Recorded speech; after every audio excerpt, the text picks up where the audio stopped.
y vamos, digamos, vamos platicando un poco de lo que quisiera desarrollar en conjunto con ustedes. Y la propuesta que les hago es, tengamos, digamos, un primer momento en el que yo les pueda platicar un poco de lo que me he ido encontrando, ¿no? Lo que me he ido encontrando en este caminito de tanto ir investigando, pero también al final ir viviendo, ¿no? Y entonces aquí se van a dar cuenta que a mí me gusta mucho contar historias. Y creo que además, pues contar historias en una institución como Centro, pues es un gran espacio en donde seguramente yo podría aprender un montón de ustedes respecto de cómo contar buenas historias, ¿no? Y entonces esta plática se tituló Hablemos también de violencias y masculinidades. Si se fijan, tiene como mayúscula hacer la palabra plural, ¿no? Estamos hablando de una violencia o estamos hablando de distintas violencias, estamos hablando de una masculinidad o estamos hablando de distintas masculinidades, ¿no? Entonces, quiero empezar con esto, con una historia. Hace un par de años, yo todavía vivía en Bogotá, yo estaba estudiando una maestría y me quedé un par de años viviendo allá después de la maestría, y me pidieron que diera una charla a las 2 de la tarde. Y entonces lo primero que vino a mi cabeza fue, todo el mundo va a tener un mal del marrano terrible. No sé si aquí le llaman mal del marrano, mal del puerco, pero supongo que estamos un poco familiarizados con el concepto, ¿no? Y pues yo soy, mis ojitos no mienten, un experto en el mal del marrano. Así que yo sabía que íbamos a llegar con mal del marrano. ¿Qué hago? Bueno, pues, ¿qué hacemos? Google, ¿no? ¿Cómo quitar el mal del marrano? Y una de las primeras opciones que me salieron eran como 10 puntos para quitar o 10 acciones para quitar el mal del marrano. Y miren el número 4. Toma mucha agua. Es el título del punto.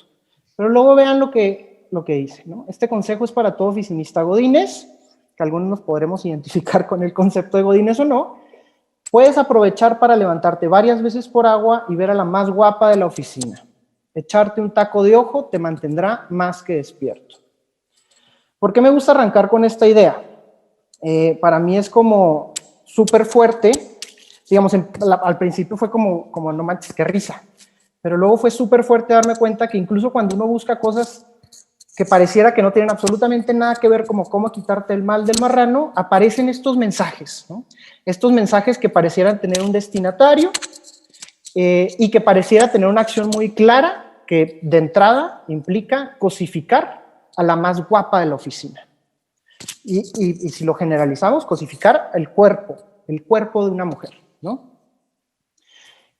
Incluso, y digo cosificar porque miren el lenguaje que se utiliza, echarte un taco de ojo, ¿no? O sea, incluso es cómetela, ¿no?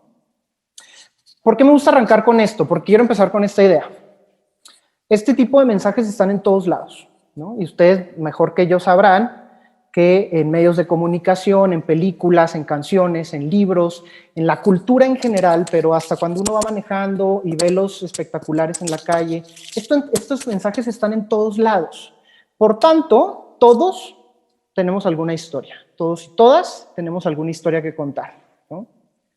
Bien, quiero arrancar también diciéndoles muy rápido, para no comerme mucho tiempo, desde dónde les hablo. Y este es un ejercicio que utilizaba una profesora en Bogotá, que decía, nunca empiecen a hablarle a un público sin antes platicarles desde dónde están viendo ustedes el mundo. Esta es la ventana mediante la cual yo veo el mundo. Y eso implica reconocer que ustedes están parados desde otra ventana. Parados y paradas, ¿no? Ustedes ven el mundo de forma distinta y está bien. Cada quien tiene una ventana distinta, cada quien ha vivido cosas distintas, de tal forma que arranquemos diciendo, aquí no es que unos tengamos la razón u otros no. Cada quien está viendo el mundo desde ventanas distintas, pero la idea es ir platicando qué estamos viendo desde nuestras ventanas, ¿no? Entonces, ¿desde dónde les hablo? Muy rápido. Yo nací en Chihuahua y crecí en Chihuahua y estuve en Chihuahua hasta mis 18 años. De tal forma que, aunque los estereotipos son falsos, porque son generalizaciones que no son ciertas, hay elementos que de alguna forma, digamos, nos explican por qué existen, ¿no? Y entonces yo sí crecí en el rancho de mis amigos matando víboras, comiéndonos esas víboras, en botas, con sombrero. Es decir, yo sí crecí en un ambiente muy norteño con muchos de estos estereotipos que tenemos, digamos, como culturalmente ubicados, ¿no? Después estudié, bueno, me hice un año de voluntariado en la Sierra de Durango, justo en 2008-2009. Esto quiere decir, imagínense cuando entra Calderón a la presidencia, lanza al ejército no solo a las calles, sino sobre todo a ciertas zonas, por ejemplo Durango, en donde se produce muchísima, tanto marihuana como amapola, y el ejército estaba ahí, ¿no? Entonces, digamos que les hablo también desde unas experiencias de violencia, de ver la violencia en las casas, en las familias de los principales actores de esas violencias, pero también desde experiencias o más bien, digamos, relaciones con hombres que llegaban a su casa con un cuerno de chivo, pero abrazaban a sus hijas con una ternura tremenda, ¿no? Que eso a mí, por ejemplo, me fue como marcando. Luego estudié Derecho, aburridísimo, no lo hagan. Yo siempre me gusta presentarme como abogado más o menos y cada vez menos que más, ¿no? Y entonces estudié Derecho, pues hice una pasantía en la Corte Interamericana de Derechos Humanos, digamos que me metí a temas de derechos humanos intentando buscar como, bueno, en dónde sirvo más, ¿no? En dónde soy útil. Y pasé por organizaciones, pasé por ejemplo, por CADAC, que en CADAC se dedican a acompañar a familiares de personas desaparecidas. Pues ahí también vi un dolor tremendo. Vi un dolor también que parecía diferenciado entre hombres y mujeres. Es decir, yo veía que los papás que buscaban a sus hijos o hijas tenían un dolor distinto a las mamás. Pasé por un albergue de migrantes en donde con un profesor abrimos un área jurídica, y entonces también este dolor de un hombre, usualmente cuando pensamos en violencia y hombres, pensamos en hombres ejerciendo violencia, pero también me fue interesante ver qué pasa con los hombres que huyen de la violencia, que antes de meterse en dinámicas de violencia dicen dejo todo y me voy, no sé a dónde, a ver qué pasa, ¿no? Eso también digamos que me fue un poco marcando. Después di clases de Derecho Internacional, bla, bla, bla, medio aburrido, y dije, no quiero esto no me está ayudando a lo que quiero, ¿no? Que es cómo tratamos el dolor. Y me fui a Colombia, en donde tenían en ese momento, bueno, tienen todavía una guerra de más de 60 años, con guerrillas, con grupos paramilitares, etc. Y estaban justo preguntándose cómo acababan esa guerra, ¿no? El año que yo llegué firmaron un acuerdo con las guerrillas, el gobierno con las guerrillas, para dejar las armas. Que eso tiene ahí sus cosas, no fue tan exitoso como esperábamos, pero al final de cuentas fue un proceso interesante como de pensarnos la violencia de forma distinta. Y estudié una maestría en construcción de paz, y entonces se van a dar cuenta que les hablo, más que desde los estudios de género, les hablo desde estudios de violencia y paz, y mi pregunta es, siendo hombre, y aquí va, digamos, el mayor desde dónde les hablo desde un cuerpo masculinizado, construido no solo desde la categoría de hombre, sino también desde la categoría de masculino, ¿no? De tal forma que entonces no les hablo desde un cuerpo de mujer, no les hablo desde un cuerpo feminizado, aunque por supuesto que la idea es que existan ahorita espacios en donde podamos cruzar estas visiones desde distintas ventanas.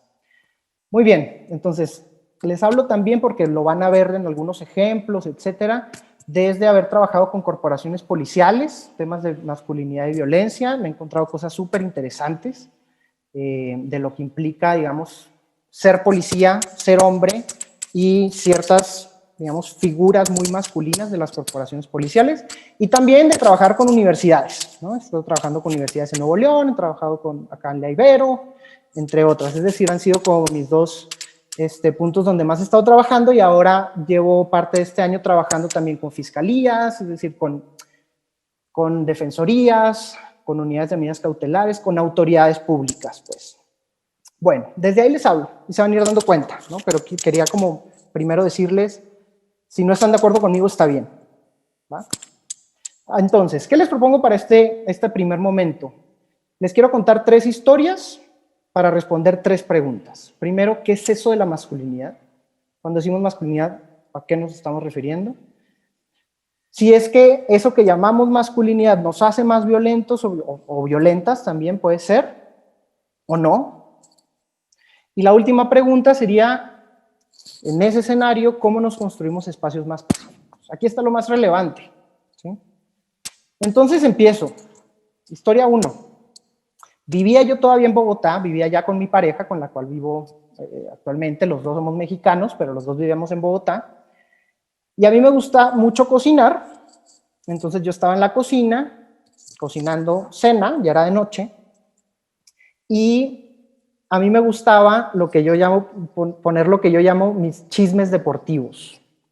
¿Por qué digo chismes deportivos? Porque todos los programas de deportes, ya sea ESPN, ya sea Televisa, ya sea Fox Sports, más que del deporte, pues se hablan de chismes, ¿no? Que si el Chicharito, que si el hijo del Chicharito, que si la esposa, es más el chisme, ¿no?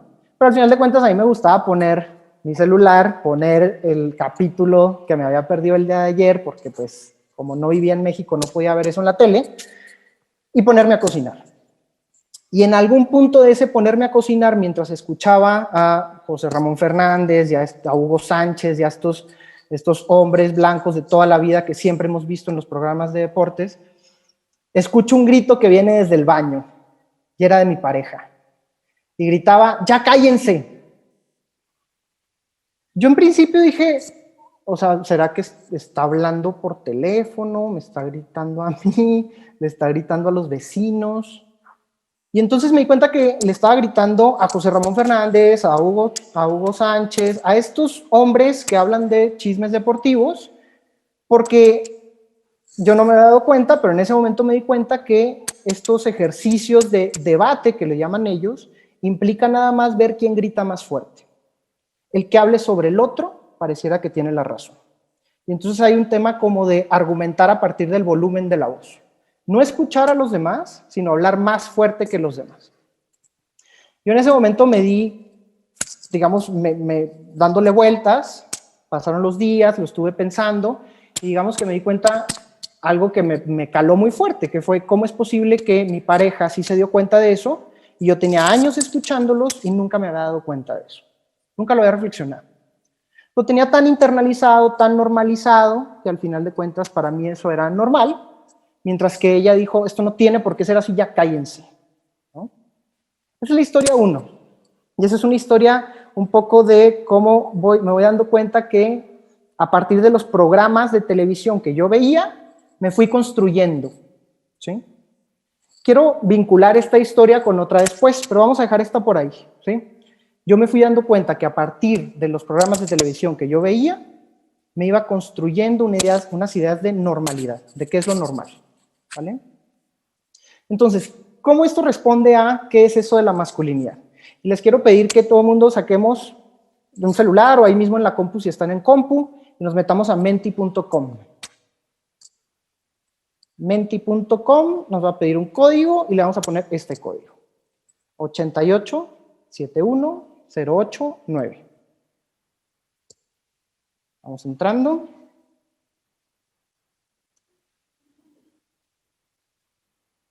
Menti.com y el código es 8871089. Y entonces nos va a aparecer una pregunta. ¿Cuáles son las primeras palabras que te vienen a la mente cuando escuchas la palabra masculinidad? Esto es un ejercicio rápido, no lo pensemos mucho. Entre más lo pensemos, menos sirve el ejercicio. ¿Qué es lo primero que nos viene a la mente? Vamos poniendo las palabras y vamos poniendo enter. Podemos volver a poner otras si se nos ocurren después, no importa.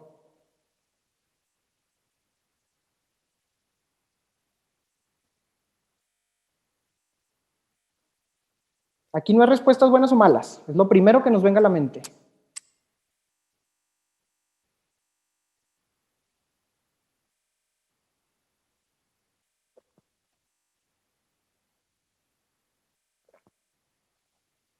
Ahí vamos, ahí vamos.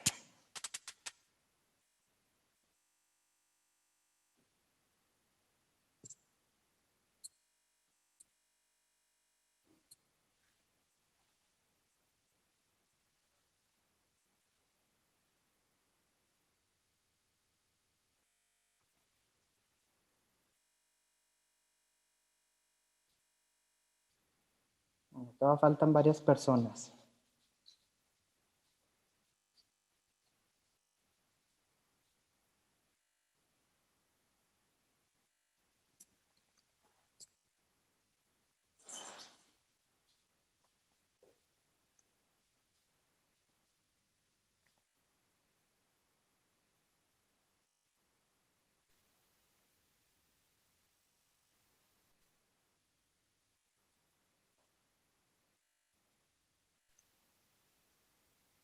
Faltan varias personas. Si quien ya puso algo quiere poner otra palabra que se le ocurrió, adelante.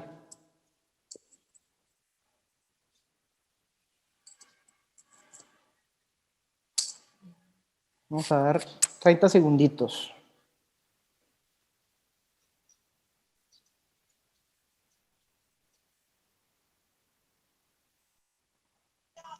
¿El código para qué es? Cuando uno se mete a menti.com, le va a pedir un código. Y entonces vamos a meter ese código. 88 07, perdón, 71089. 88 71089. 71089. Damos Okay. Enter y nos va a salir una pregunta y varios espacios para poner nuestras respuestas, ¿no? La idea es ir poniendo las palabras que se nos vienen a la mente cuando escuchamos la palabra masculinidad. Ok, no me puedo meter, no sé cómo, pero yo te digo, yo masculinidad para mí es un hombre fuerte, un hombre con mucho personalidad. Para mí es eso, masculinidad. Perfecto, ya las agregué. Muchas gracias. Muy bien. Ya fueron cayendo varias respuestas, sí, perdón. Ya lo envié, disculpa. Ya lo contesté la pregunta. Muchísimas gracias. Ya van cayendo muchas. Gracias a ti. Vamos a quedarnos, bueno, vamos a quedarnos con las que han ido llegando.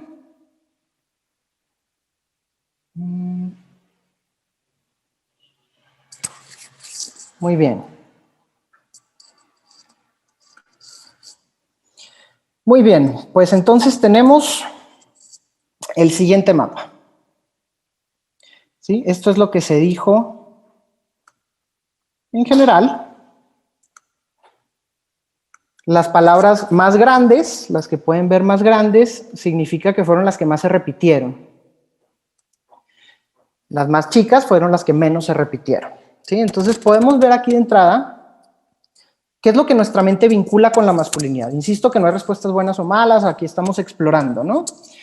¿Qué es lo que nuestra mente vincula? Bueno, estas palabras. Sobre todo, digamos, las más grandes que aparecen está hombre, que suele ser siempre la primera, fuerte, fuerza, poder, macho, violencia, autoridad, respeto, tenemos guapo, buena autoestima, muy bien, hombres fuertes, rudo, caballos, esta me llama la atención, esta nunca la había escuchado, sustento, parece como medianita, poder y dominio, hombre posesivo, personalidad, estereotipo, seducción. Muy bien, este es nuestro mapa. De este grupo, yo les quiero mostrar algunos resultados en otros grupos, en otros espacios. Y entonces estuve, por ejemplo, el año pasado con formadores de policía y primeros respondientes. Y en este grupo, estas fueron las principales palabras que me aparecieron. Resaltaría, por ejemplo, ahí botas, ¿no? Como un elemento físico, vaya, que uno se pone visible. Caballero, identidad, pantalones. Pero vean esta última, guerrero, ¿no? Resalto esa de guerrero. Luego estuve con el equipo del Centro de Excelencia, que es un equipo de una agencia de Naciones Unidas que trabaja con el INEGI para generar estadísticas. Y fíjense, por ejemplo, ahí viene tóxica, inflexible, dominio, que también se dijo acá, oportunidad, construcción, diferencia.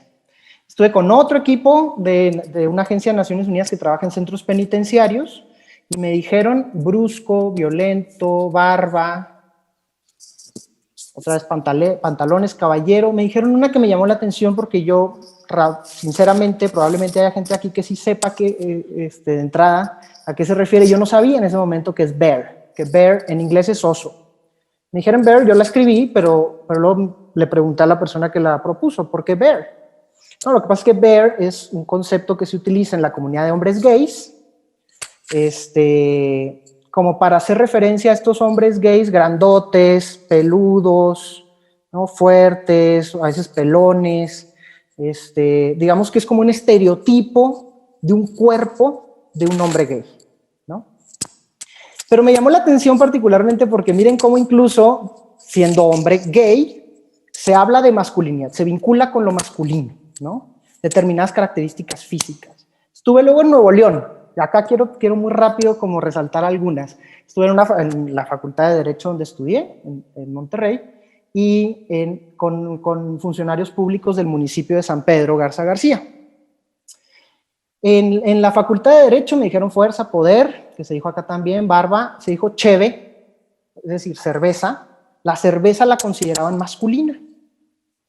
Y en el municipio de San Pedro, por ejemplo, me dijeron, fíjense, no salir del closet. Es decir, se puede ser gay, nomás no salgas del closet para ser masculino, ¿no? Y esto contrasta con este bear que me habían dicho en el equipo de Naciones Unidas, ¿se fijan? Hay otras por ahí, fíjense, caliente, proveedor es una que también sale por ahí, caballero también, agresivo, autoridad, mando, trabajo. En la Ibero pues he estado con varios grupos y algunas de las palabras que más se han repetido han sido algunas de estas. Me llama la atención papá, digamos la figura de la paternidad, pero también se repiten agresividad, violencia, macho, violento, aparece protección, aparece superior, y quiero guardarla también para más adelante, controlador. Pareciera que si nos vamos al mapa más amplio, la mayoría, aunque no todas, pero la mayoría de las palabras que se suelen vincular con el concepto de masculinidad, pareciera que tienen una carga negativa en principio. Brusco, violento, agresivo, ¿no? Controlador, guerrero, desigualdad, diferencia. Pero hay otras que parece que tienen una carga positiva, ¿no? Hay otras que parece que tienen una carga neutral. Pues la paternidad, bueno, puede ser una paternidad activa, amorosa, puede ser una paternidad ausente, ¿no? Ahí sí depende de en qué contexto la utilicemos. ¿Para qué les muestro esto? Pues de entrada para decir, hay tantos conceptos asociados a la figura de la masculinidad como cabezas en el mundo. Y puede que coincidamos con algunas, por eso hay palabras repetidas, pero probablemente no se nos vinieron a la mente en el mismo orden, por ejemplo. Es decir, cada cabeza va a tener una lista de ideas vinculadas con lo que es masculino o no, distinta a la cabeza que está al lado de nosotros, ¿sí? Entonces, ¿esto para qué? Pues de entrada nos pone como en un problema, ¿no? Entonces, ¿qué es? ¿A qué nos referimos cuando hablamos de masculinidad? Voy a empezar por tratar de responder a partir de lo que no es. ¿Qué no es la masculinidad? Pues de entrada, la masculinidad no es la feminidad. Lo que es masculino no es femenino. Sin embargo, sí podemos decir que hay hombres femeninos y que hay mujeres masculinas, ¿no? Y aquí, digamos, me encantaría como contémonos historias, etcétera, pero no hay tiempo. Pero todo el mundo tenemos historias, ¿no? O conocidos o conocidas, que podemos por lo menos distinguirle algún rasgo. Probablemente como estoy moviendo las manos, alguien diga, híjole, eso es súper femenino, no sé. Pero ¿cuál es el punto acá? Más que grises, en realidad lo que tenemos cada persona son unos mosaicos espectaculares de colores que probablemente nunca hayamos visto. ¿Por qué? Porque no hay hombres completamente masculinos, así como no hay mujeres completamente femeninas, ¿no? ¿A qué voy con esto? Fíjense que aquí estamos jugando con 4 palabras, ¿no? Hombres y mujeres, femenino, masculino. Y esto, digamos, seguramente ya lo han platicado en otras charlas pasadas, pero al final de cuentas lo que quiero decirles es, cuando hablamos de masculinidad o de feminidad, no hablamos de sexo, ¿vale? Eso quiere decir, no hablamos de ciertas características fisiológicas. Ahora, fíjense cómo estas flechas están, pareciera, unidas con el mismo listón. Y esto lo hago con la intención también de visualizar que a veces nos dicen es que el género son construcciones sociales mientras que el sexo son características biológicas, ¿no? Yo diría no, el sexo también es una construcción social y esto por supuesto lo han establecido muchísimas mujeres antes que yo, pero particularmente los movimientos trans me parece que tienen mucho que decir respecto de cómo la categoría de sexo ha sido utilizada también para distinguir, también para generar violencias, para generar desigualdades. Quisiera meterme más acá. Vamos a dejarlo, tal vez si alguien tiene como interés en este tema, lo podemos dejar para las preguntas al final. Pero entonces vuelvo, ¿no? ¿Qué no es lo masculino? Pues lo que es femenino. Y acá me decía Diego, de 22 años en Bogotá, No ser masculino, pues es no ser marica. ¿Qué es no ser marica? Bueno, no ser marica es no tomar cerveza, no echarse entre comillas a la vieja, también no tener las huevas, de aquí diríamos los huevos, entre comillas, de pelear. Es decir, para Diego, lo masculino implicaba tomar cerveza, echarse a la vieja y no tener los huevos de pelear, ¿no? Quien no puede hacer eso, entonces es femenino. Y entonces pareciera que estamos aquí. Entre más masculino sea, más alejado está de lo femenino, y entre más femenino sea, más alejado está de lo masculino. Pero en realidad, en el mundo real, nosotros siempre estamos ahí en medio. Siempre vamos y venimos, y pareciera, ahorita en términos neutrales, sin hablar de que si es bueno, que si es malo, pues pareciera que entonces todos podríamos ir y venir entre lo que entendemos como femenino y masculino sin ninguna consecuencia. Sin embargo, esto lo tenemos que enmarcar, lo tenemos que meter en un sistema patriarcal. Y esto implica que no es casualidad que la palabra masculino esté arriba. Esto implica que social y culturalmente nos hemos construido como sociedades que pensamos que lo masculino es mejor que lo femenino, que es superior que lo femenino, que tiene más poder que lo femenino. Ahora, insisto en el ir y venir, ¿no? Me decía una funcionaria pública en Nuevo León, yo puedo ser muy dulce, amorosa y todo, pero si yo veo que el supervisado, que es la persona con la que ella trabaja directamente, está en las suyas y de no cumplo y no cumplo, pues me sale lo masculino y soy más ruda. ¿Ven? Esta funcionaria pública, mujer, lo que me decía era, pues yo voy y vengo, según lo que se me exija en el momento. ¿Sí? Si la persona con la que estoy trabajando me hace caso, es bien portada, etcétera, pues yo soy muy amorosa, soy muy dulce, entendiéndolo como algo femenino, pero si se porta mal y no me hace caso, entonces saco, y eso es, en sus palabras, saco lo masculino y me sale lo rudo, ¿no? No sé si han visto este video, pero usualmente nos pensamos, o sí, digamos, cuando nos dicen Vladimir Putin, presidente de Rusia, pensamos en un militar fuerte, montando un oso grizzly, ¿no? En el río, súper masculinizado. Aquí no se preocupen si no escuchan, pero quiero que vean. Está visitando al presidente no me acuerdo el nombre del país, y el presidente de este país le regala un perrito, y miren cómo lo carga. Entonces Putin lo que hace es se para e inmediatamente lo carga de forma distinta, lo abraza, y le da un besito. Y después todavía lo suelta como diciéndole, eres libre, muévete por donde tú quieras moverte. ¿Por qué me gusta este video? Porque justo me parece que ejemplifica este ir y venir, que todos y todas somos, ¿sí? Que podemos ser, como decía esta funcionaria pública, muy amorosos, muy dulces en ciertas situaciones, pero también muy rudos o masculinos en otras, ¿no? Bien. Entonces, un poco ya que no es la masculinidad, sí podemos decir que la masculinidad no es lo que suena o huele o sabe a femenino, aunque usualmente vamos y venimos. Pero entonces, ¿cómo sí podemos abordar la masculinidad? Aquí hay distintos abordajes. No digo que el que yo les quiero proponer sea el abordaje correcto, pero sí me parece un abordaje útil para hablar de violencia.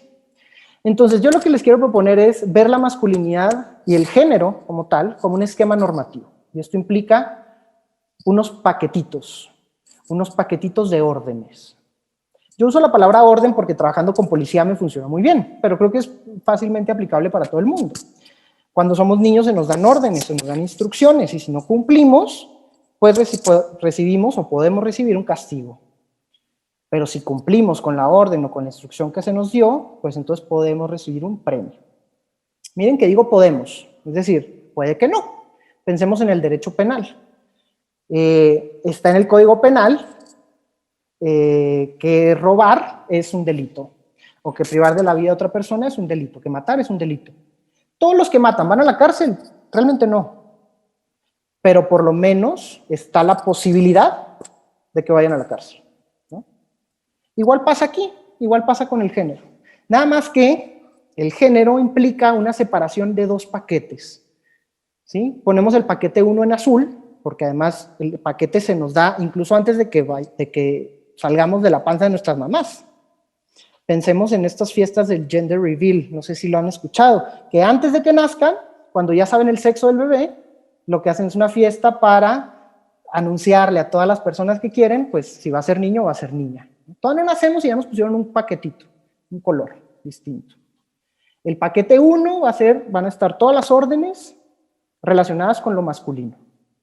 Y en el paquete 2, o podemos también cambiarle el número, pero en el otro paquete pues van a estar todas las órdenes relacionadas con el ser femenina. ¿Sí? ¿Por qué esto es un esquema normativo? Esto no es una sugerencia, ¿no? ¿Por qué son órdenes y no sugerencias? Pues porque tienen consecuencias.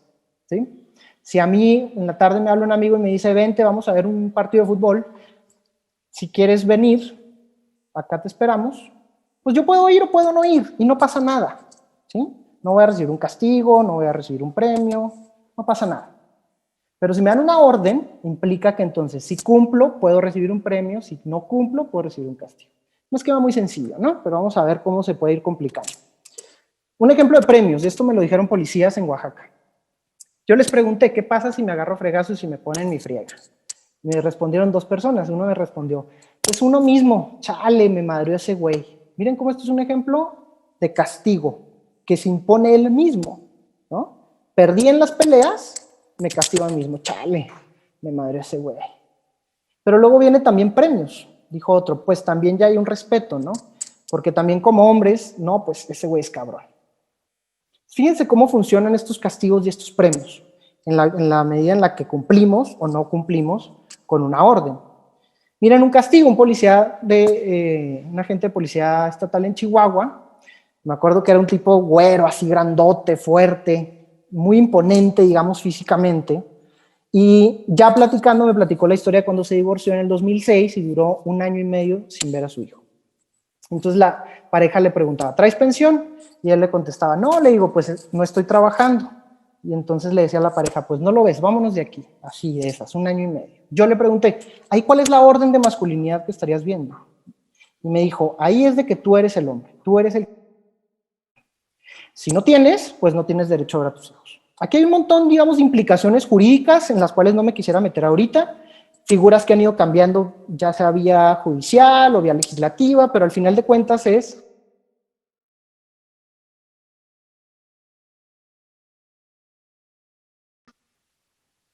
Y vaya, yo no me puedo imaginar mayor dolor que no me dejen ver a mis hijos, pues, y ni siquiera he sido papá, ¿no? Muy bien, entonces, la pregunta es, ¿cómo traducimos estos elementos constitutivos de la masculinidad, estas ideas que pusimos en nuestro mapa, ¿no?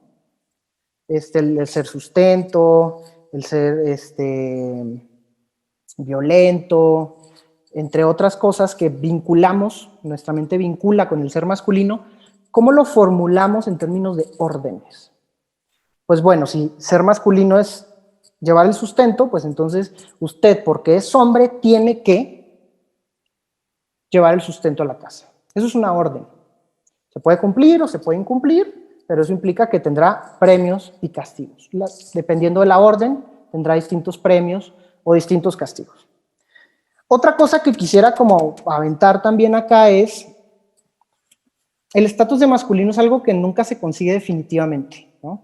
Yo me puedo haber peleado de niño porque había, no sé, por una novia incluso, ¿no? Tengo una historia de uno de mis mejores amigos dejó de ser mi mejor amigo porque a los dos nos gustaba la misma niña. Y nos vimos a la salida en la cancha de fútbol y me puso una tremenda madriza, ¿no? Nunca fui bueno para pelear.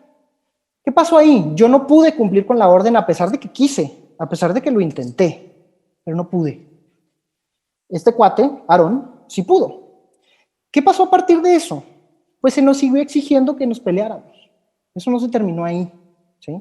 Particularmente Aarón, como ya sabían que peleaba bien, pues ya no me iban a buscar a mí para pelear, iban a buscar a Aarón. Oye, Aarón, estos cuates nos están molestando, ándale, vamos a pelearnos. Ya iba Aarón, ¿no? Constantemente, todo el tiempo, y esto vamos a llamarle el juego del género esto digamos, lo traemos y lo vamos a traer hasta la tumba. ¿Podemos decidir incumplir con esas normas? Por supuesto que sí. Sin embargo, por lo menos en estos momentos históricos, pues podemos esperar ciertos castigos. Los castigos han ido cambiando, las órdenes han ido cambiando, no es lo mismo lo que se le exigía a los hombres, a mi papá, por ejemplo, que a lo que se me ha exigido a mí, y menos a mi abuelo, ¿no? Esto ha ido cambiando, las órdenes cambian, los premios y los castigos cambian también. Pero se nos sigue exigiendo al final, ¿no? Quiero, para no dejarlo en el aire, solo, digamos, platicarles que existen otros abordajes, además de este abordaje, digamos, vamos a llamarle normativo, ¿sí? Hay personas, por ejemplo, Juan Guillermo Figueroa aquí en México, o Beno de Keyser en Veracruz, o Michael Kimmel en Estados Unidos, han estudiado mucho los efectos de ser hombre o varón. Es decir, por ejemplo, los efectos en la salud de los hombres por el hecho de ser hombres, ¿no? Vaya, no por el hecho de ser hombres, sino por las órdenes de masculinidad. Kimmel ha estudiado mucho, por ejemplo, qué pasa con las fraternidades en las universidades, ¿no? Que tienen prácticas, digamos, como muy, a veces homoeróticas, pero al final de cuentas muy machistas. ¿Qué pasa ahí? Hay otro abordaje que es, yo diría en este momento, el mainstream, digamos, el más popular, que es el de las nuevas masculinidades o las masculinidades positivas. Este particularmente lo está empujando desde ONU Mujeres, incluso diría desde Spotlight, que es como el programa de la ONU a nivel global en materia de derechos de las mujeres, pero también organizaciones civiles como de machos a hombres, entre otras. ¿Por qué yo no estaría tan de acuerdo con este abordaje? De entrada porque pues ni son tan nuevas, es decir, constantemente la idea de lo masculino ha ido cambiando, desde siempre ha ido modificándose, entonces ¿a qué le llamamos nuevo y a qué le llamamos viejo? Y por otro lado, las masculinidades positivas, no me queda muy claro qué es lo positivo, ¿no? Es decir, para mi papá, proveer en casa y que eso le da derecho a llegar a exigir la comida cuando llega de trabajar, puede ser una masculinidad positiva, porque él está cumpliendo con su función, ¿sí? Pero eso puede derivar en violencia, porque en la medida entonces en la que no haya comida en la mesa cuando él la quiere, él puede generar o puede ejercer algún tipo de violencia, ¿no? Entonces, ¿eso es masculinidad positiva? Puede ser, pero puede no. Ahora, ¿proveer es negativo? Pues no necesariamente. Es decir, no me queda tan claro, ¿no? Hay otras personas que están trabajando con hombres agresores, por ejemplo, Gendes, una organización con la que he estado trabajando también últimamente, aquí en la Ciudad de México, que ellos atienden hombres que ya sea que están acusados por violencia familiar o ya están condenados por violencia familiar. Estos grupos me parecen súper interesantes, me parece que sí requieren, digamos, de un trabajo de psicología mucho más fuerte, mucho más estudiado y pensado. Y Gendes, por ejemplo, tiene un modelo de atención a hombres agresores que me parece muy interesante, ¿no? Luego hay otros abordajes de la masculinidad que estos dos los quisiera muy rápido ahorita repasar, ya se me da el tiempo, que es la masculinidad hegemónica, y por último las teorías críticas. Se fijan, yo les he estado hablando en términos de, pues nos toca jugar aunque no queramos, ¿no? Podemos no cumplir con las órdenes, pero al final de cuentas seguimos jugando porque estamos sujetos a recibir castigos. Y las teorías críticas, pues particularmente las teorías queer, por ejemplo, Butler, por ejemplo, nos proponen no necesariamente, por ejemplo, como las nuevas masculinidades de metámosle cositas distintas a la caja, sino más bien hay que romper esa caja, no hay que jugar, hay que terminar el juego, ¿no? Yo políticamente me pondría en estas, sin duda. Sin embargo, también luego me topé yendo a Chihuahua con mis amigos rancheros a platicar de Judith Butler y pues me di cuenta que era muy complicado. Es decir, me di cuenta que probablemente sí necesitemos dar pasos intermedios, ser estratégicos, etc. Sin embargo, digamos, estas disrupciones, particularmente estos sujetos, estos cuerpos disruptivos, me parece que pues la rompen, son lo máximo. Me parece que justo eso es lo que necesitamos, romper con ese juego, ¿no? Retar el juego desde sus fundamentos, pues. Bien, muy rápido. Probablemente luego lleguen a escuchar o ya hayan escuchado este concepto de masculinidad hegemónica. Este concepto lo aporta Raewyn Connell, que es una mujer trans australiana, Tuve la chance en Bogotá de ir a verla a la Feria del Libro, todo súper fan, ¿no? De esos como que van con su librito como fírmame. Y una de las cosas que me llamó más la atención de escucharla fue, me lo entendieron todo mal. Es decir, todo lo que han entendido de lo que ustedes dicen que dije, de la masculinidad hegemónica, pues está muy lejos de lo que yo pensaba, ¿no? Para ponerlo en términos muy sencillos, la masculinidad hegemónica sería aquellas formas de ejercer la masculinidad centradas en obtención y retención de dominio y poder. Ojo acá, y esto ya viene de reinterpretaciones, ¿no? de ella misma, sobre otros hombres y sobre las mujeres. Es decir, no solamente es el dominio y el poder sobre las mujeres, hombres pisando a las mujeres, hombres golpeando a las mujeres, sino también estas dinámicas que se dan entre hombres. Estas dinámicas en las que yo como hombre tengo que tener dominio y poder sobre otros hombres también, ¿sí? Y esto tiene todo que ver con violencia, vamos a ver ahorita por qué.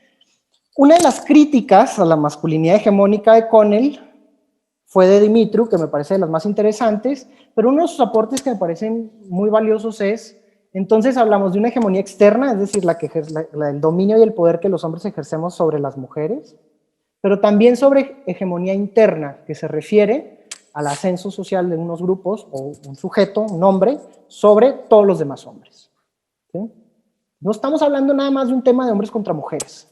Estamos hablando de los seres masculinos queriendo ejercer dominio y poder sobre cualquier otro ser. Yo aquí incluso le sumaría no solo sobre seres humanos, ¿no? Sobre recursos naturales, sobre animales no humanos. Es decir, podemos abrir este abanico muchísimo, ¿no? Y entonces, mis poderosísimos tigres de la U de Nuevo León. No sé si conocen a estos dos señores, quienes los conozcan, mándenme un pulgarcito arriba. Tenemos de amarillo a André-Pierre Gignac, delantero de los Tigres, jugador de fútbol, francés, que juega en los Tigres, en la Universidad de Nuevo León, y tenemos en traje con corbata roja a Tomás Boy. En ese momento, hace un poco más de un año, él era entrenador de las Chivas, en el equipo de Guadalajara, ¿no? ¿Qué está pasando ahí? De entrada, Chivas va ganando, ¿no? Chivas ganando 1-0, queda más o menos media hora de partido, pero en ese momento, Gignac, el de amarillo, estaba a un gol de empatar la marca histórica de Tomás Boy. Es decir, en ese momento Tomás Boy era el que tenía más goles cuando jugaba con la playera de Tigres. Y en ese momento Gignac estaba a un gol de alcanzar. Si Gignac metía un gol en ese partido, empataban. Se empezaron a hacer de palabras. No sé ustedes, pero en mi pueblo lo que está haciendo Gignac es esto. Y en mi pueblo significa nos vemos a la salida, ¿no? Y nos vemos a la salida, pues no necesariamente para darnos unos besos, nos vemos a la salida para agarrarnos a golpes. Ese es el mensaje de Gignac ahí, del de amarillo. Mientras que la respuesta de Tomás Boy, el de corbata roja, es yo soy el número 1. Y le gritaba a Gignac, yo soy el número 1. Incluso se volteaba a las gradas porque todavía había gente en los estadios y le decía a la gente, yo soy el número 1, yo soy el número 1. Fíjense cómo aquí hay un despliegue de querer cumplir con una orden de masculinidad y de masculinidad hegemónica, porque al final implica ejercer el dominio y el poder sobre el otro, ¿no? Aquí todavía pareciera que nadie lo logra, están ahí, ¿no? Intentando dominar sobre el otro. Pero quiero que veamos a este compa. ¿Qué tal? Este cuate que está atrás de Tomás Boy es el árbitro. En teoría, es el que se dedica a que las reglas se cumplan, ¿no? A fijarse, a asegurarse de que las reglas se cumplan. Y está atacado de risa. ¿Por qué me gustan estas dos imágenes? Porque ejemplifican muy bien cómo es que no solo intentamos ejercer esta masculinidad hegemónica todo el tiempo, sino que además, miren cómo ahí ya están estos dos, solo por intentarlo, recibiendo un premio. ¿Sí? Qué chistositos, qué padre, les aplaudimos, ¿no? Y la pregunta que creo que nos tendría que motivar estas fotos es, esto es una fotografía de nuestras autoridades y en el contexto universitario, esta es una fotografía de nuestros profesores y profesoras. No sé, obviamente no conozco su comunidad y cómo funcionan y cómo trabajan, pero preguntémonos, vaya, es una invitación, ¿será que esto pasa con las autoridades académicas o las autoridades públicas? ¿Será que esto es una fotografía de nuestros jueces y juezas? Sí, ¿no?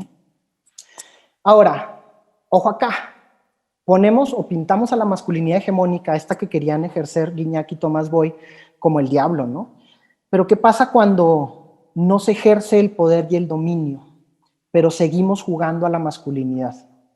Bueno, lo que pasa aquí es que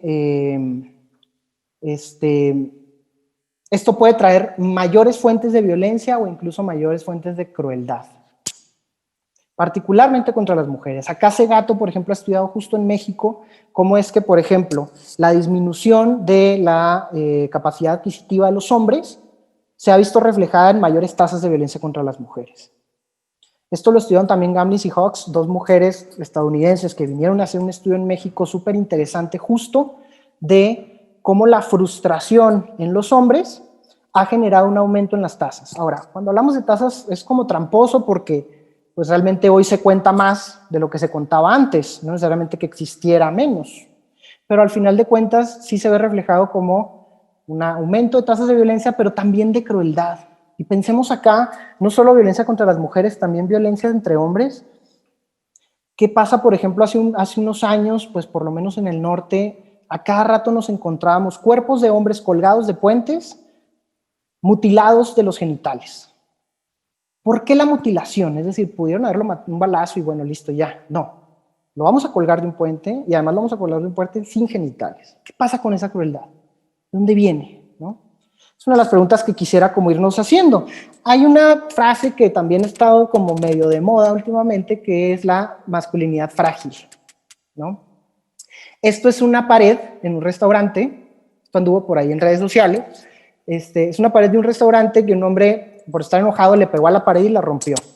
Y a los dueños del lugar, pues les pareció chistoso enmarcarlo como una obra de arte y titularla, ponerle el nombre de masculinidad frágil.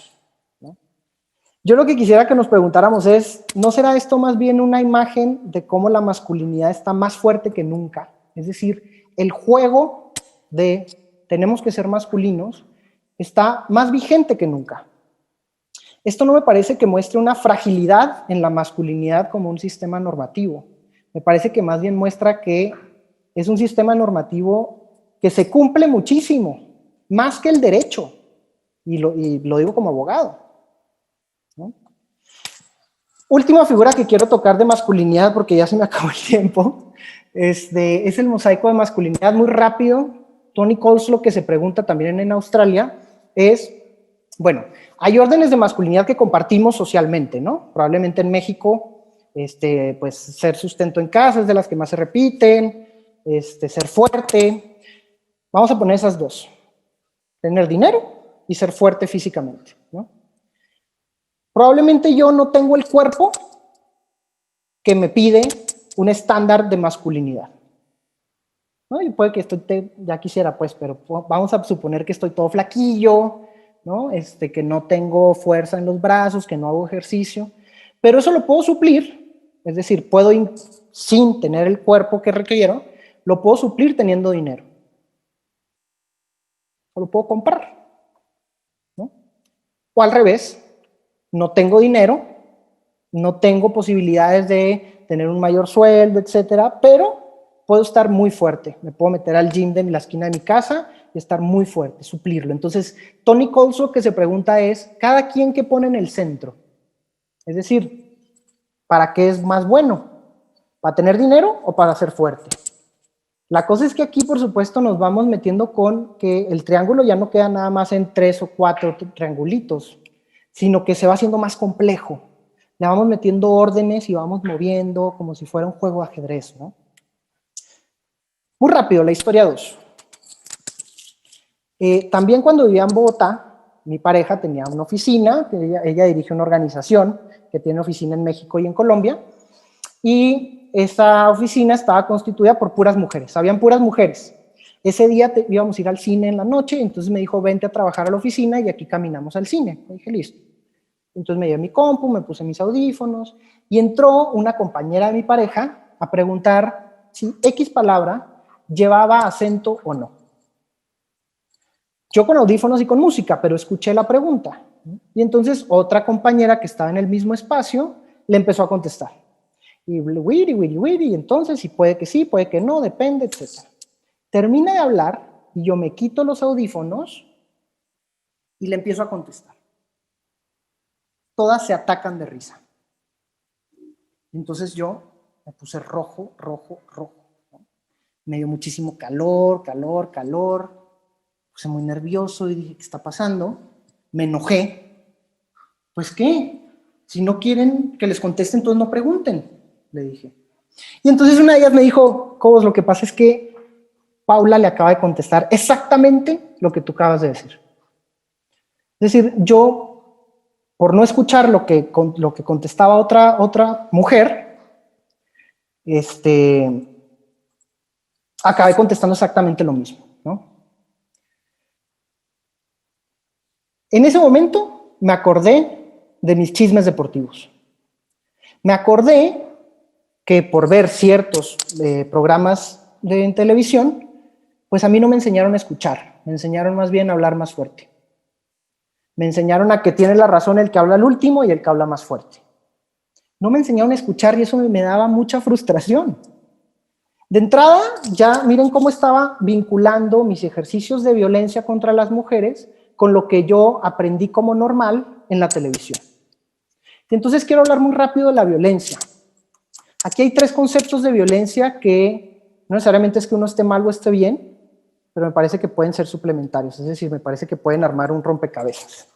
Y voy a resaltar algunas de estas figuras, ¿no? Dice Domenach, uso de una fuerza abierta o escondida, me llama la atención la escondida, con el fin de obtener de un individuo o un grupo eso que ellos no quieren consentir libremente. Voy a rescatar esto de no querer consentir libremente. Y luego dice Platt, desde la fuerza física empleada para causar un daño, un elemento fundamental, energía natural o física, fuerza en acción o el uso injusto de la fuerza o el poder. ¿Cuál sería el uso justo de la fuerza y el poder?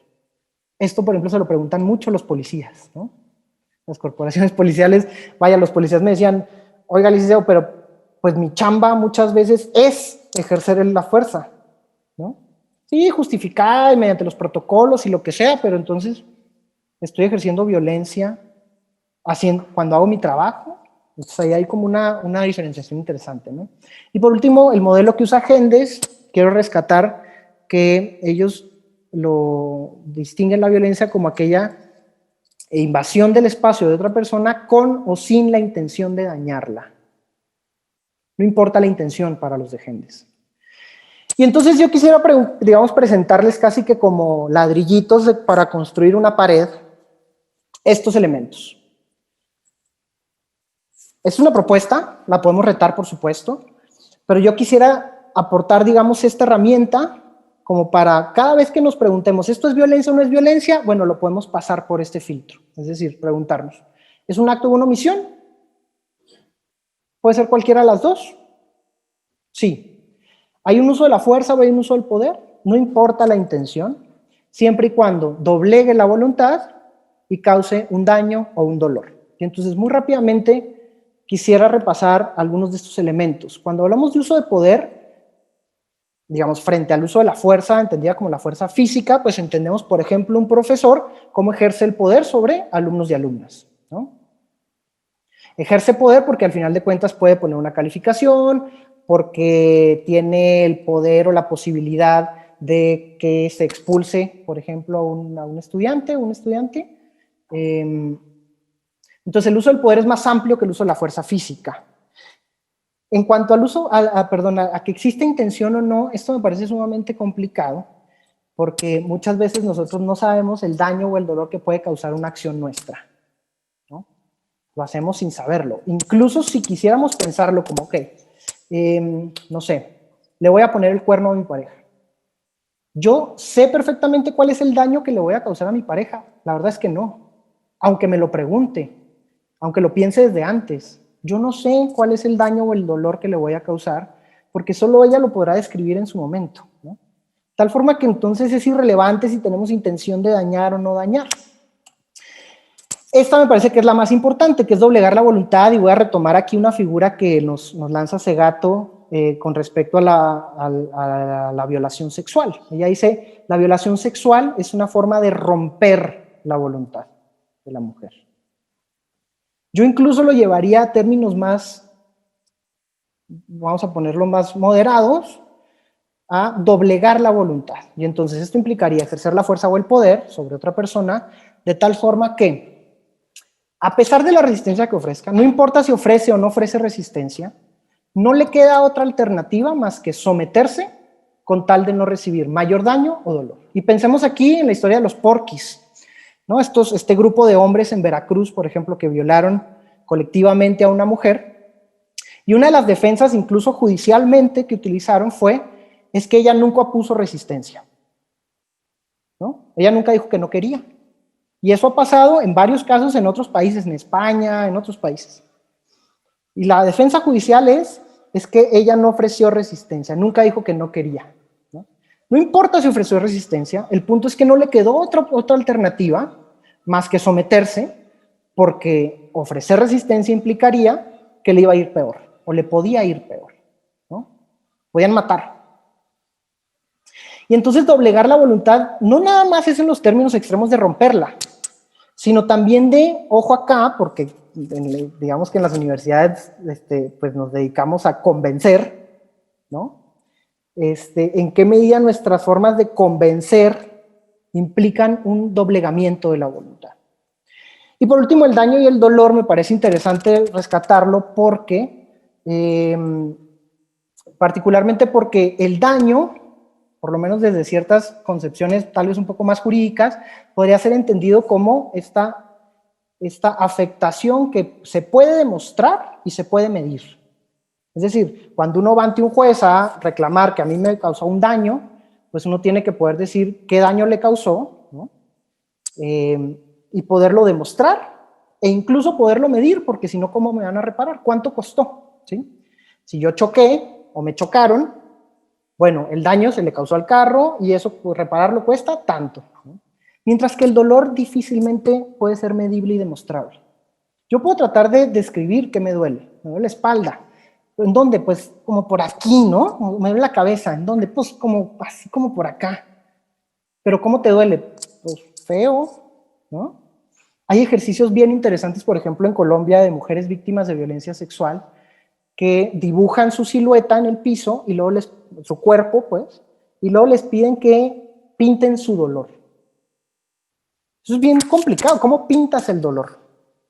Entonces hay una mujer, me acuerdo muchísimo de este ejercicio porque me puso la piel muy chinita. Una mujer pintó sus manos, una mujer víctima de violación sexual por parte del ejército. Y le preguntaron, ¿por qué las manos? Y ella contestó, lo que pasa es que yo, a partir de que me pasó lo que me pasó, yo ya no soy capaz de cocinar en mi casa. No sé por qué, pero no soy capaz de cocinarle a mis hijos y a mi pareja. Y eso me causa muchísimo dolor, porque esa era mi forma de decirles que los amo. Fíjense cómo el dolor se puede expresar de una infinidad de maneras. Lo que quiero es, no nos clavemos solamente con la figura del daño que se puede medir y demostrar y ver cuánto cuesta, ¿no? Sino que es mucho más amplio. El dolor podemos incluso batallar muchísimo para decir qué me duele hoy. Yo puedo decir, me duele la injusticia. Pues sí, pero ¿qué es eso? Todo y nada, ¿no? Puede ser. Pero cuando se causa dolor, también estamos hablando de violencia. Entonces volvemos a este mapa, ¿no? Este mapa que espero sirva como un poco de herramienta para que cuando tenemos la pregunta, bueno, ¿será que ese chiste que lancé en el salón fue violento o no fue violento? Pues lo podamos pasar por este filtro, ¿no? Hay un acto, porque hice el chiste. Hay un uso de poder, pues de entrada que pueda hablar, podría ser considerado como un uso de poder. No importa si tuvo intención o no de dañar, pero al final de cuentas ¿se le doblegó la voluntad a alguien? Habría que preguntarle a quién dice haber sentido un dolor o un daño, ¿no?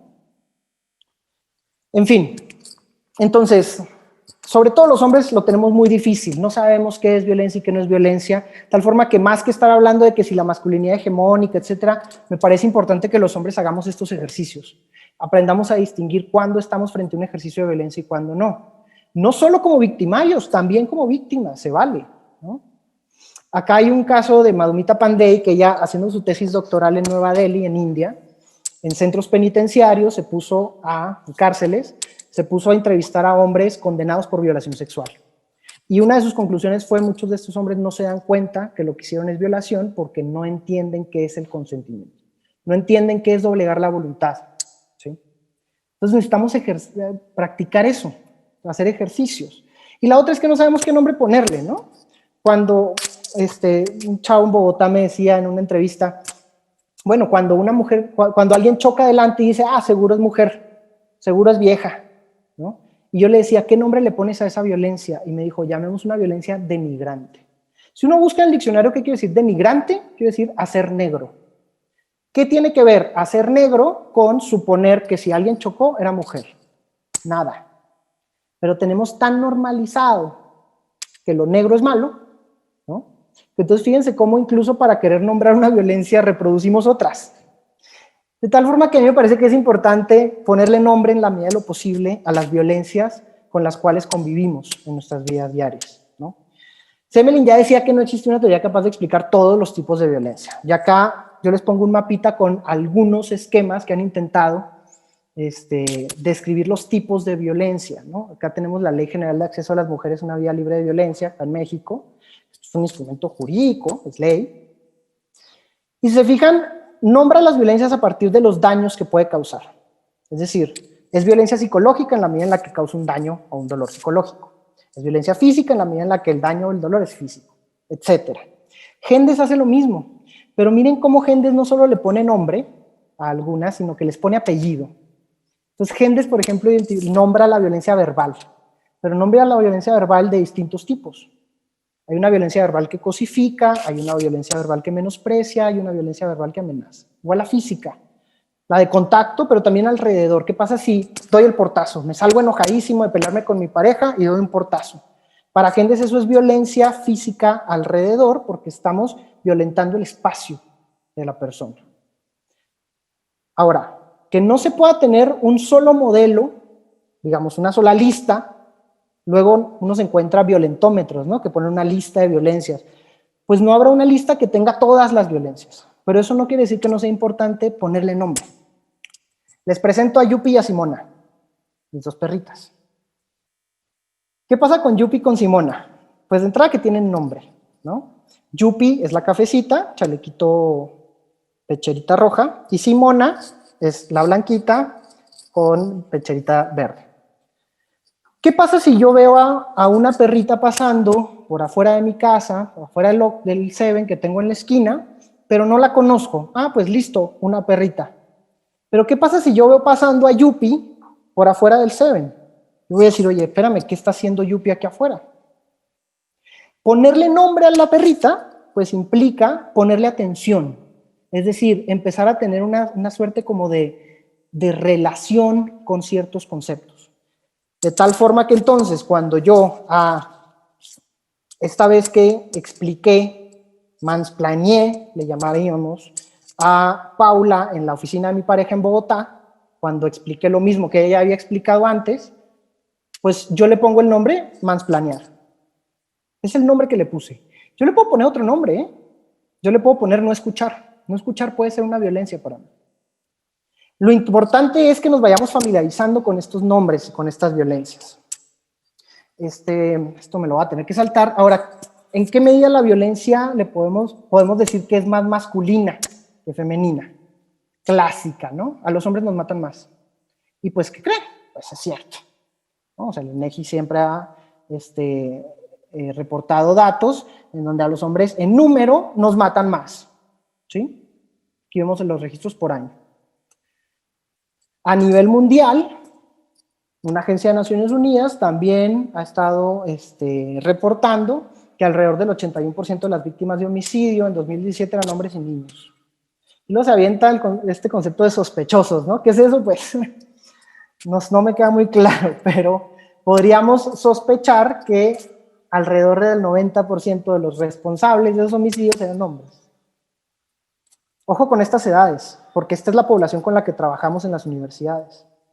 ¿Quiénes tienen más riesgo de morir por homicidio?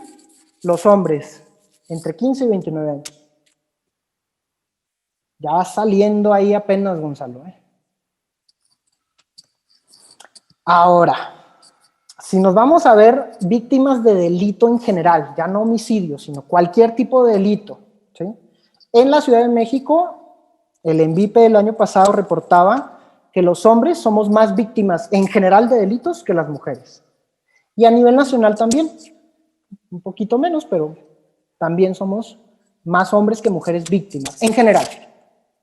Sin embargo, el mismo ENVIPE también resalta que cuando nos fijamos en quiénes son los responsables de los delitos, pues vemos que por mucho son los hombres, en muchísima mayor proporción.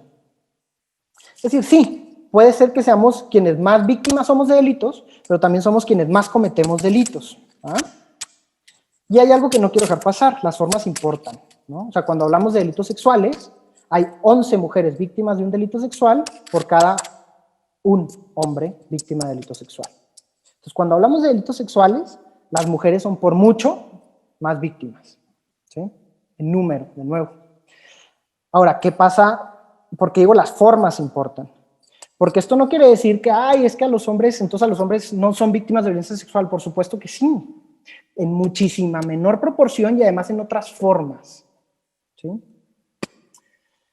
¿Qué pasa cuando hablamos, por ejemplo, de homicidios con parentesco? Es decir, que a quien matan y quien mata tienen algún parentesco. El INEGI reporta estos números, fíjense, es ridículo. Es decir, a las mujeres las matan muchísimo más parientes que a los hombres. A los hombres nos matan desconocidos. Suicidios. Desde 2016, 2017 y en 2018 subió un poquito. Y esto me parece súper interesante porque en Colombia manejan exactamente el mismo dato. El 80.1% de los suicidios son cometidos por hombres. Ojo, esto no quiere decir que las mujeres no intenten suicidarse, pero aquí hay un dato bien interesante que no aparece en esta cifra. Las mujeres intentan suicidarse casi las mismas veces que los hombres, pero los hombres son más exitosos en lograrlo. Es decir, las mujeres, digamos que intentan suicidarse más, por ejemplo, tomando medicamentos, mucho. Mientras que los hombres se suicidan mucho más con armas de fuego, que son más eficientes. ¿No?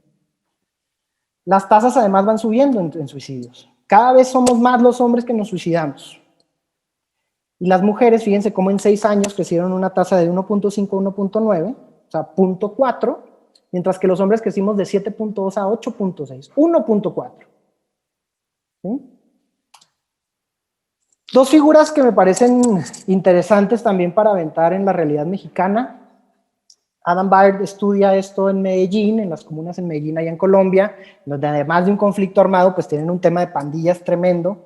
Y una de las conclusiones que lanza Baird es el reclutamiento de los hombres en las pandillas en Medellín son resultado de la búsqueda por el respeto masculino en contextos de exclusión.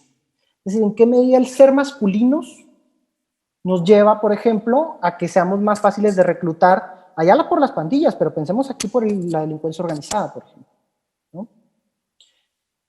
Y algo que quiero como resaltar muchísimo son esta persecución de los significantes materiales y simbólicos de hombría. Materiales simbólicos y materiales pudieran ser, por ejemplo, acá, los muchachos admiran a los pandilleros porque andan en carros de lujo, ¿sí? Aquí estamos hablando de significantes materiales. Andan en carros de lujo y eso les permite, por ejemplo, pues, ir a las mujeres más bonitas. Uno no puede ir a la universidad, no puede sacar una carrera, no puede comprar un carro. Entonces, uno no tiene ninguna oportunidad de conseguir esto honestamente. ¿Cómo lo voy a conseguir? Bueno, acá Cruz Sierra lo estudia en Ciudad Juárez y dice, ¿qué pasa cuando existen entornos de exclusión que restringen las oportunidades de masculinización legales? Pues buscamos oportunidades de masculinización ilegales.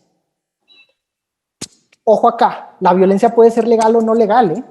Es decir, también desde formas de masculinización legales como ser un empresario exitoso, también pueden generar violencia. Pareciera, aunque no tenemos datos todavía, por lo menos en México, es que las oportunidades de masculinización fuera de la ley o ilegales serían más crueles. Aquí habría que poner la clase, por supuesto, como intersección, ¿no? Bueno, quiero ir cerrando con un poquito de esperanza. Pareciera que, aunque yo creo que todo lo que lleve género o todo lo que lleve masculino o femenino puede derivar en violencia porque de entrada ya hace una diferenciación, hay unas órdenes de masculinidad que se ha ido demostrando que generan mayores tasas de violencia contra las mujeres.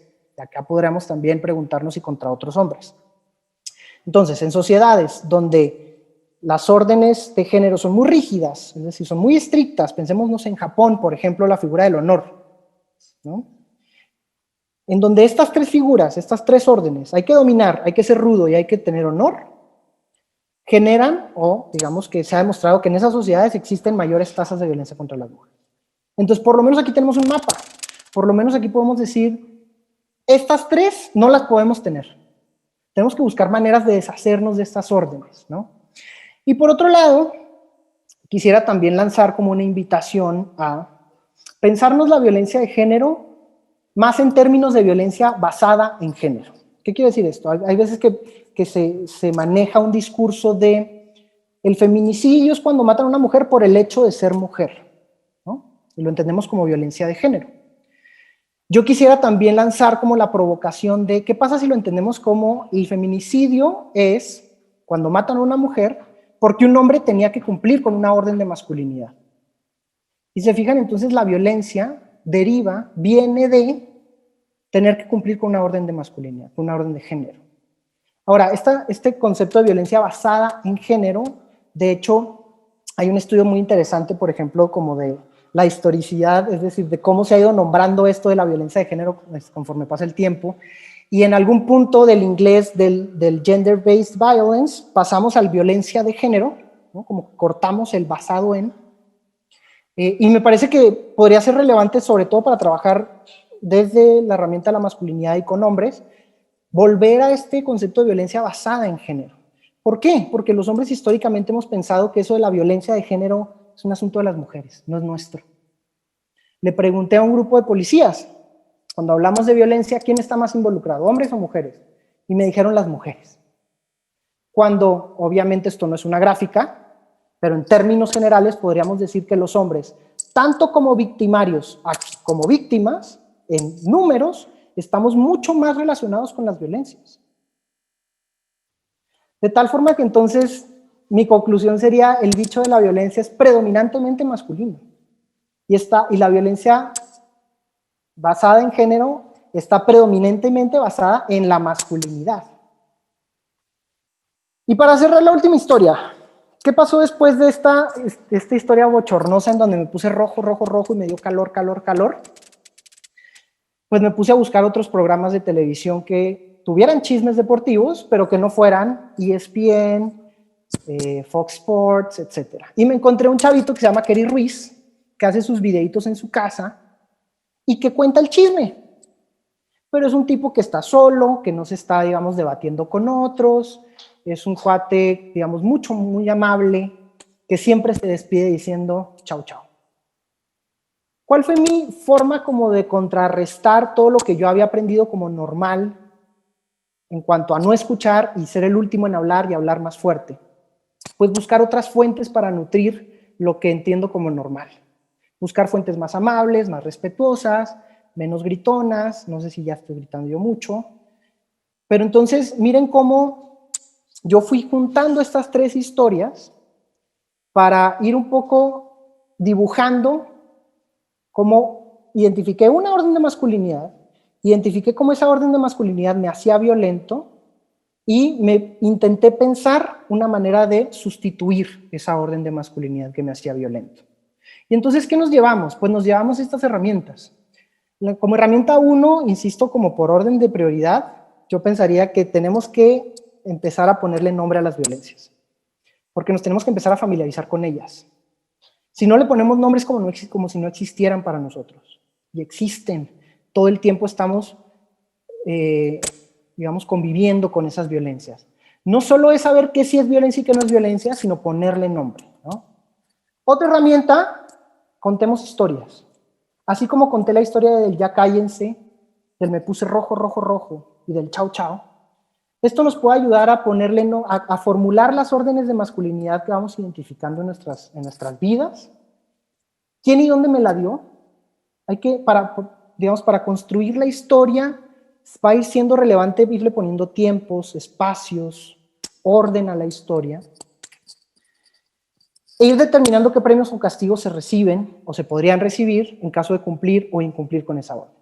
Habrá órdenes a las cuales les corresponden unos castigos que francamente no nos importan. Y entonces libremente podemos decir, nah, pues esta no la voy a cumplir. Que me va a ver feo el vecino, me vale, que me vea feo, ¿no? Habrá otras que tengan castigos que probablemente nos cuesten un poco más ceder. Y ahí tendríamos que ir negociando, ¿no? ¿Qué nos inventamos hace un par de años en Bogotá? Y digamos que en este momento estoy tratando como de reconfigurar para que funcione también en México, digamos de forma más constante. Nos inventamos machos en rehabilitación, ¿no? Que la idea es que esto sea un esfuerzo para utilizar estos conceptos de la masculinidad como herramientas, así como estas dos, ¿no? Así como estas dos, como herramientas para construirnos espacios más pacíficos, libres de violencia. ¿Qué hace Machos en Rehabilitación? Intentamos contar historias. Contar historias nosotros, pero también que la gente nos mande sus historias. Porque al final de cuentas no se trata de nosotros decirles estas son las violencias que existen, sino ustedes cuéntenos cuáles son las violencias con las cuales conviven. Y entonces acá hay, por ejemplo, nosotros le pusimos el nombre de relatos, ¿no? Mándanos tu relato. La idea es que sean relatos, historias cortas, que además de ir identificando alguno de estos elementos que hemos platicado, puede ser una orden de masculinidad, puede ser una violencia, qué nombre le ponemos, pero también qué preguntas me surgen, ¿no? Y entonces acá alguien se pregunta, por ejemplo, en Colombia se usa mucho el término de clavar, como de tener relaciones sexuales, pues. Y entonces cuando la persona que nos mandó este relato terminó con su novia, un amigo le dijo, bueno, piense que al menos se la clavó. Y entonces este cuate se quedó dándole vueltas como, uy, o sea, ¿de eso se trata un noviazgo? ¿De tener relaciones sexuales y punto? Clavar, fíjense en la acción de clavar, no es de por sí violento. El lenguaje tiene algo que ver con esto. Es decir, esto nos genera preguntas. Las historias nos generan preguntas y nos generan conversaciones. Pero por otro lado nos buscamos también otras formas de contar historias. Por ejemplo, hicimos un ejercicio de fotografía participativa en la que hacíamos preguntas y les pedíamos a la gente contéstanos con una foto y explica por qué esa es tu respuesta. Y entonces a alguien le preguntamos, en Colombia, ¿le enseñarías a tu hijo lo mismo que te enseñaron a ti sobre ser hombre? Y nos mandó una foto de él, de chiquito, disfrazado de tortuga ninja, haciendo fuerza, ¿no? Y él dijo, claramente no. Creo que la masculinidad hoy está asociada a la fuerza y como rechazo a la vulnerabilidad. Y él dice, yo intentaría resignificar la vulnerabilidad. Esto no es un defecto, sino una invitación, una oportunidad de aprovecharse del otro. Solo parte de vivir. Que permitirse mostrar su lado vulnerable es sinónimo de confianza y afecto. Miren cómo aquí también, a partir de contar una historia con una foto, podemos también preguntarnos y también buscando respuestas, compartiendo nuestras respuestas, para generarnos espacios más pacíficos, con otras órdenes que cumplir. Y por último, esto lo propondría más como para la institucionalidad, que acá Raúl Connell tiene estudios interesantísimos del análisis institucional de la masculinidad, pero de cómo podemos ir poniendo al centro las órdenes que más nos interesan. Y esto puede, digamos, tener muchos cruces, puede ser en colectivo, puede ser en lo individual, pero entonces ya para poder pasar al ejercicio, dejaré esta un poquito inconclusa y probablemente si a alguien le interesa pues podemos platicar después.